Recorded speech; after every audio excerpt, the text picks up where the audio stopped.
ai marre de l'info. Une grosse pagaille à l'UMP pour élire leur président, un comptage, un recomptage des voix qui tourne au vaudeville. Ça vous inspire un 4-1, ça, Fabrice Lucchini? Oui, c'est hallucinant. La France entière se pose encore la question. Sera-ce le bris de mots ou bien le beau Fillon? Car même si Juppé glousse face à ce vote bidon, de la farce, mon ami, nous en serons toujours les dadons. Ah, Molière, quand la basse-cour caquette, c'est énorme, non? En exclusivité pour France Bleu Champagne, nous recevons aujourd'hui Nicolas Sarkozy, inquiété dans l'affaire Bettencourt par le juge Gentil. Mais pas si gentil que ça, d'ailleurs. Hein. Ah, vous savez, monsieur Giton, faut pas être inquiet pour moi. Hein. Est-ce que je suis inquiet pour vous, moi? Non, mais moi je suis quand même inquiet pour vous. Ah bah, écoutez, vous savez que je suis un artiste. Hein. Alors, tout se passe comme un one-man show. Hein. Le public croit que la vedette improvise, mais en réalité, tout est prévu. Hein. Tout est bien ficelé. Mon entrée en scène à l'Élysée, ma fausse sortie, l'affaire Clearstream, Karachi, la Libye, les sondages, les 10 ans d'avance, j'ai dit au moins 10 ans d'avance sur les juges. Il n'y a qu'une seule chose que j'ai pas prévue, je vais vous dire, hein, c'est le mariage gay. Parce que divorcer de Carla pour se marier avec Frédéric Mitterrand pour être tendance en 2017, ah ça non, hein, pas question de me faire un enfant dans le dos. Un film va être réalisé sur Michel Drucker, tiré de son livre « Mais qu'est-ce qu'on va faire de toi ?» Un petit commentaire peut-être, Elise Moon. Quoi?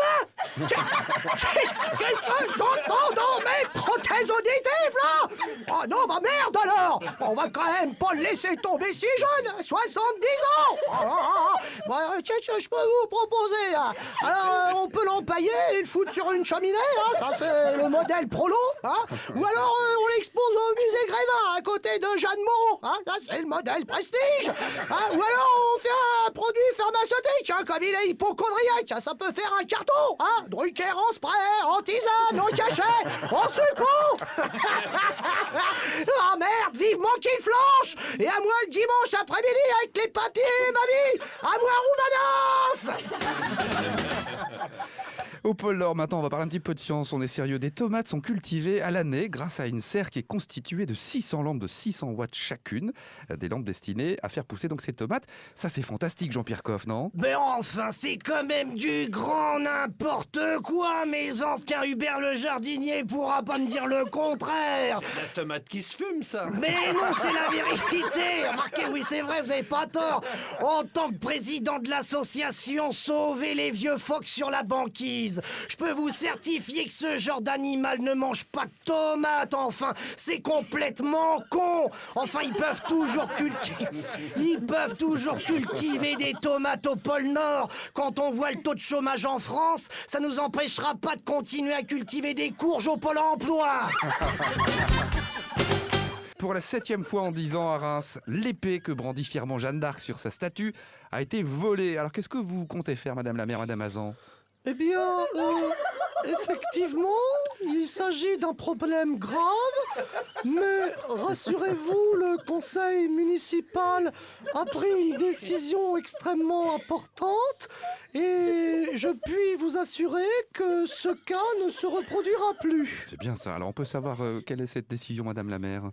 Eh bien, oui, bien sûr, il s'agit d'une mesure mûrement réfléchie et bien pesée. En effet, nous allons remplacer l'épée de Jeanne d'Arc par une boîte de cassoulet. Ainsi, personne ne pourra plus voler l'épée, mais simplement sentir l'épée sans pour autant s'en emparer. Excusez-moi, Madame la maire, mais vous l'écrivez comment, l'épée? PETS, non? Voilà, le comique qui pique les voix, c'est Pierre-Yves Noël sur France Bleu Champagne tous les vendredis soirs. Rediffusion le dimanche matin, 8h50. Et puis Pierre-Yves, on l'annonce, spectacle, le comique qui pique les voix, l'Opéra de Reims, jeudi 20 décembre, 20h30. On réserve maintenant? Mais oui, quand vous voulez. Merci, à la semaine prochaine. Merci Sébastien, à la semaine prochaine.